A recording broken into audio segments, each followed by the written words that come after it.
রোদ গরম এই সমস্ত বিষয়কে হেলায় উড়িয়ে জনসংযোগে কোনো রকম কোনো কসুর রাখছেন না প্রার্থীরা। সামনেই লোকসভা নির্বাচন বলে কথা, তাই তালিকায় ব্যতিক্রমী নন ব্যারাকপুর লোকসভা কেন্দ্রের তৃণমূল প্রার্থী পার্থ ভৌমিকও। শনিবার 27শে এপ্রিল সকাল সকাল ট্রেনে চেপে জনসংযোগ সারলেন ব্যারাকপুরের এই তৃণমূল প্রার্থী। শনিবার সকালে নৈহাটি স্টেশনে ঘড়ির কাঁটায় তখন 10:47। স্টেশনে নৈহাটি লোকাল ঢুকলেই তাতেই উঠে পড়েন পার্থ ভৌমিক। যদিও ট্রেনে ওঠার আগে স্টেশন চত্বরে কখনো চায়ের দোকানে গিয়ে চা খেয়ে তো আবার কখনো পথ চলতি মানুষের সঙ্গে করমর্দন করতে দেখা গেল পার্থ ভৌমিককে। তবে নৈহাটি লোকালে উঠে আচমকাই আর 5 জন সাধারণ মানুষের মতো সবার মাঝখানে বসে পড়েন তিনি। ততক্ষণে ট্রেনের যাত্রীরাও প্রার্থীকে সামনে পেয়ে রীতিমতন অভাব অভিযোগের ডালি খুলে বসে পড়েছেন।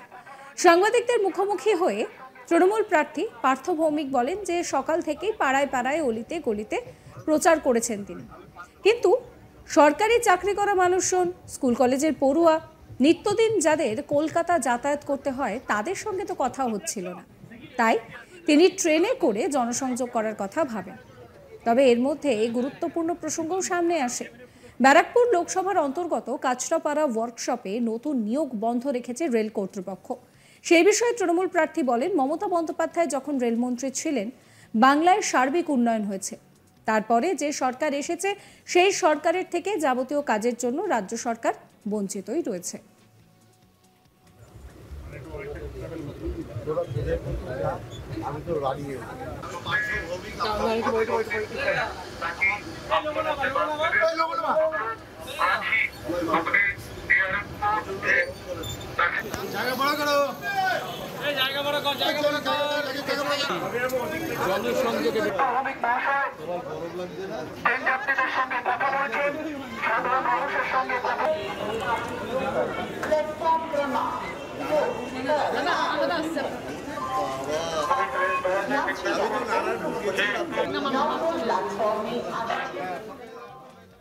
কি বলছেন পার্থ ভৌমিক শোনাবো আপনাদের।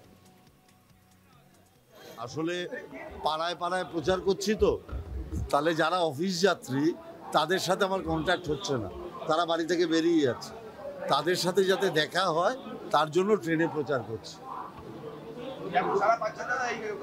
আপনারা তো দেখলেন প্ল্যাটফর্মে সব লোক এসে আমাকে হাত ধরছে। আমি মানুষের কাছে পৌঁছে মমতা ব্যানার্জির কথা বলছি এবং মানুষের স্বতঃস্ফূর্ত সাড়া পাচ্ছি।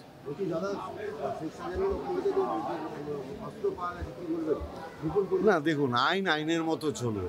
শেখ শাহজাহানকে দল বহিষ্কার করেছে, অতএব শেখ শাহজাহানের সাথে তো দলের কোনো সম্পর্ক নেই। আইনের মতো চলবে। পুলিশই তো শাহজাহানকে অ্যারেস্ট করেছে। পুলিশ যদি শাহজাহানকে অ্যারেস্ট না করতো তাহলে কি আর এই অস্ত্র উদ্ধার হতো?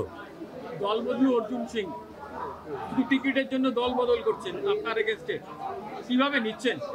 আমি নিচ্ছি না, ব্যারাকপুরের মানুষ যেটা ভালো মতো নেয়নি সেটা ভোটের রেজাল্টে প্রমাণ হয়ে যাবে। না, আমি বলেছি এটা আমার স্বপ্ন। মমতা ব্যানার্জি ব্যারাকপুর অবধি মেট্রো রেল যাতে আসে তার জন্য বাজেট করেছিলেন। পরবর্তী সরকার যারা ছিল, মমতা ব্যানার্জি রেলমন্ত্রক থেকে পদত্যাগ করার পরে তারা কেউ ইনিশিয়েটিভ নেয়নি। আমি মমতা ব্যানার্জির সেই স্বপ্নকে বাস্তবায়িত করার চেষ্টা করি। ইন্ডাস্ট্রিয়াল এরিয়া ব্যারাকপুর, এখানে গুন্ডারাজ নিয়ে একটা নানান কথা আছে, এটাকে কিভাবে আপনি সামলাবেন বলে ভাবছেন? ব্যারাকপুরের মানুষের কাছে আমার একটাই প্রতিশ্রুতি, অর্জুন সিং 2019-এ জেতার পর যে গুন্ডামি করেছে, 6 জন মারা গেছিল, 1000-এর উপর বাড়িঘরদোর ভাঙচুর হয়েছে, আগুন লাগিয়ে দিয়েছে, 2000 মানুষ বাড়ি ছাড়া ছিল। ভাটপাড়াতেই 3 মাস স্কুল, কলেজ, ব্যবসা সব বন্ধ ছিল। এই পুরো এলাকা জুড়ে সন্ত্রাস ছিল। ব্যারাকপুরের মানুষ সেটা ভোলেনি। আমি বলেছি তৃণমূল কংগ্রেসকে যদি আপনারা 2024-এ জেতান, আমি এই গুন্ডারাজ খতম করে দেব। তৃণমূল প্রার্থীর ট্রেন সফরের সঙ্গী ছিলেন জগদ্দল বিধানসভা কেন্দ্রের বিধায়ক সোমনাথ শ্যাম, রাজ্য তৃণমূল ছাত্র পরিষদের সভাপতি তৃণাঙ্কুর ভট্টাচার্য সহ অন্যান্য তৃণমূল নেতৃত্ব। শনিবার ব্যারাকপুর লোকসভা কেন্দ্রের তৃণমূল কংগ্রেস প্রার্থী পার্থ ভৌমিক নৈহাটি থেকে ট্রেনে করে ভোট প্রচার করেছেন শিয়ালদাহ মেন শাখার ব্যারাকপুর রেল স্টেশন পর্যন্ত।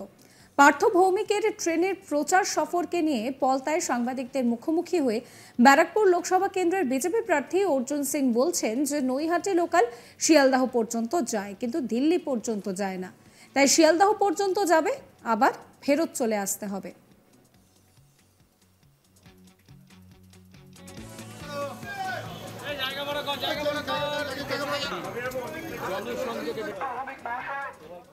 কি বলছেন অর্জুন সিং, শোনাবো আপনাদের। এবং গার্ড সেই হিসাবে ওরা লেট করে ট্রেনগুলো ছাড়ছিল প্রত্যেকটা প্ল্যাটফর্মে, যে এই কম্পার্টমেন্টে ওই সময় যাচ্ছিল, এটা কি সম্ভব? সম্ভব না, কিন্তু এটা বলতে পারবে না তো কি সেন্ট্রাল গভর্নমেন্টের রেল আছে, তার জন্য আমাকে তাড়াতাড়ি চালু করে দিয়েছে।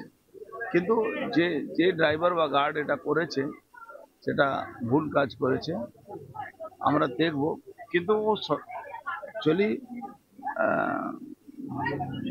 নৈহাটি লোকালটা তো শিয়ালদা যায়, দিল্লি যায় না, এই জন্য আমরা ছাড় দিয়ে দিয়েছি।